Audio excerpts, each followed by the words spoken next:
संत श्रेष्ठ तुकाराम महाराज जयंतीनिमित्त मराठा सेवा संघातर्फे विविध कार्यक्रम व्याख्यानाचे देखील आयोजन। याबाबत अधिक वृत्त अशी की आज दिनांक 2 फेब्रुवारी 2026 रोजी संत श्रेष्ठ तुकाराम महाराज जयंतीनिमित्त सकाळी धुळे शहरातील गुरुशिष्य स्मारक या ठिकाणी संत तुकाराम महाराज यांचं पुतळ्यास पुष्पहार अर्पण करून अभिवादन करण्यात आले।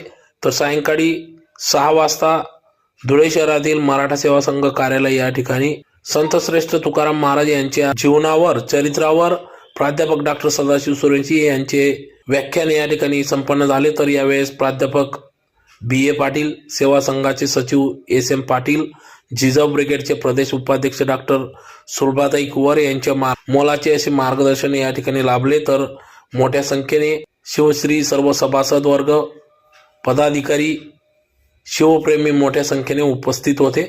तर कार्यक्रमाच्या सुरुवातीला छत्रपती शिवाजी महाराज, राजमाता जिजाऊ यांच्या पुतळ्यास पुष्पहार अर्पण करून अभिवादन करण्यात आले। तदनंतर या कार्यक्रमास सुरुवात करण्यात आली।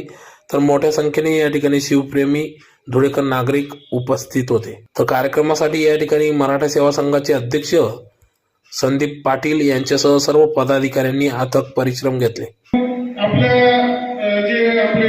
कॉम्प्लेक्स असतात, माहिती पत्रक असतं, ते जास्तीत जास्त विविध आपल्या सदस्यांनी कोणी 2000, 1000, 5000 अशी आपल्याला वर्गणी दिली।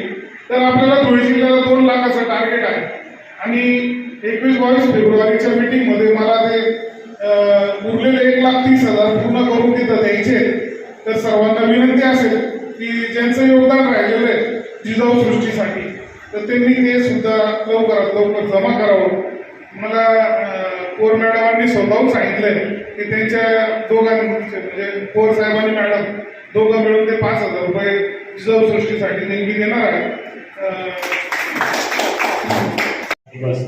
आणि या दिवशी आपण सर्वजण या ठिकाणी मोठ्या संख्येने उपस्थित आहात। आपल्या सर्वांचं या ठिकाणी शब्दसुमनांनी स्वागत करतो। सर्वांना जय जिजाऊ, जय शिवराय। आजच्या कार्यक्रमाचे अध्यक्ष, सर्व उपस्थित मान्यवर, ज्या जगद्गुरु तुकोबारायांनी शिवाजी महाराजांना छत्रपती ही पदवी बहाल केली, राज्याभिषेक होण्याआधीचा हा काळ, तुकोबारायांनी सांगितलं, शिव तुझे नाव ठेविले पवित्र। शिवबाराजे तुमचं नाव भगवान शंकर जे बहुजन दैवत म्हणून संबोधलं जातं, या बहुजन दैवताच्या पराक्रमाची साक्ष म्हणून तुमचं नाव त्या पद्धतीचं आहे। तुम्ही सर्वांचे जीवनाचे उद्धारक आहात, सर्वांचे भाग्य विधाते आहात, एवढं पवित्र नाव तुमचं आहे आणि म्हणून तुम्ही छत्रपती आहात।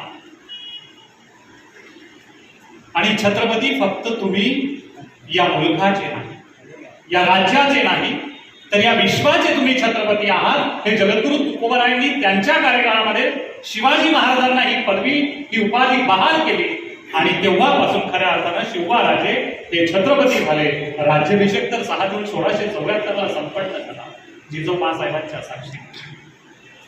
ज्या राज्याभिषेकावेळी जिजाऊ मासाहेब समोर बसलेले आहेत त्या जिजाऊ मासाहेबांनी शिवबाराजे लहान वयात असताना लाल महालामध्ये वेळोवेळी कीर्तनाचं आयोजन केलं।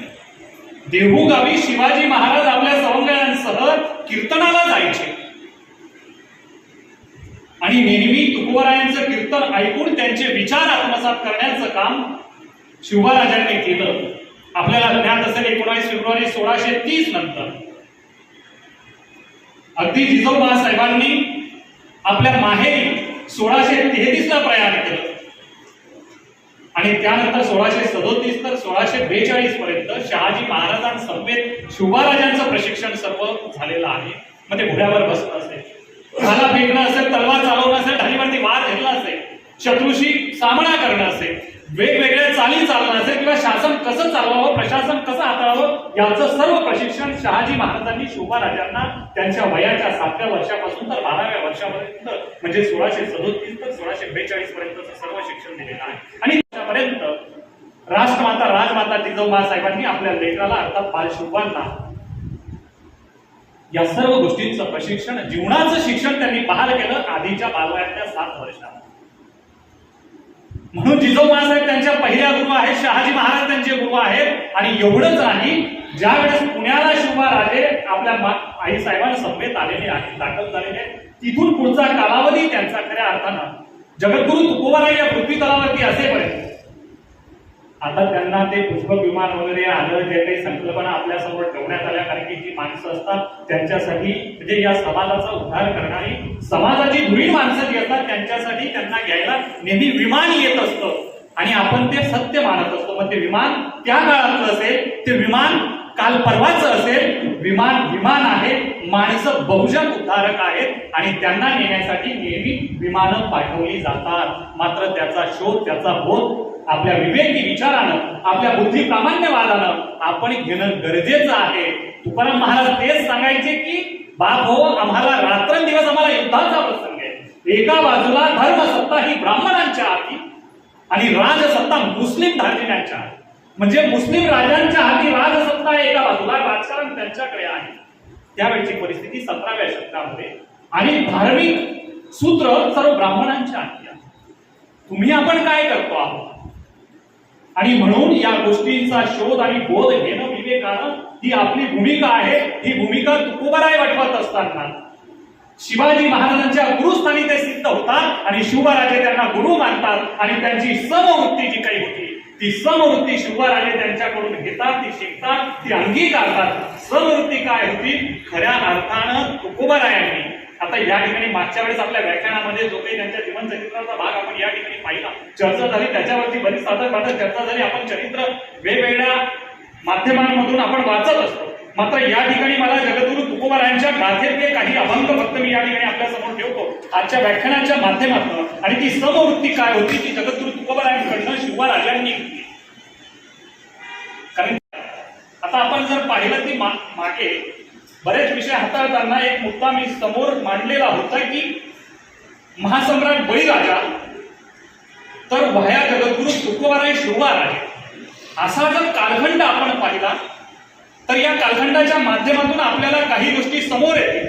आणि आज सुद्धा आपला विवेक, आपला वैज्ञानिक दृष्टिकोन जो महासम्राट बळीराजांपासून जे 3 पावलं 3.5 पावलं जे काही द्विधा अवस्था ज्या आदितीच्या उदाहरणात जन्मास आलेल्या 1000 वर्षापर्यंत दबा धरून बसणाऱ्या बटू, भिक्षुक, ब्राह्मण, वामनानं जो काही अवतार घेतला वगैरे वगैरे आपल्यापर्यंत जे काही सांगितलं जातं, बळीराजांचा खून करण्यात आला. ज्या म्हणजे भाद्रपद शुद्ध नवमीच्या आणि त्यानंतर आपण सीमोल्लंघन करतो, आपण दसरा साजरा करतो. मग त्या ठिकाणी बळीराजांचे पुत्र आपल्याला सांगतात की तुमचा राजा 21 दिवसानंतर या ठिकाणी जन्माले. मग बलिप्रतिपदेला आपण बलिप्रतिपदा म्हणजे बळीराजांची जयंती साजरी करतो. हा कालखंड पासून आपण वह्या तुकोबाराय शिवाजी महाराजांचा काळ पाहिला तर हा विचारांचा धागा जुळतो आणि तो धागा मराठा सेवा संघाच्या माध्यमातून आज जिवंत करण्याचं काम मराठा सेवा संघ करतोय. हा विचारांचा वसानी वारसा आहे. मग ते विमान कधीतरी तुमच्या आपल्यासाठी सुद्धा येऊ शकतो. ही भूमिका त्या विमानात बसण्याची तयारी आपली असेल तर आपण समाजाचे उद्धारक होऊ शकतो.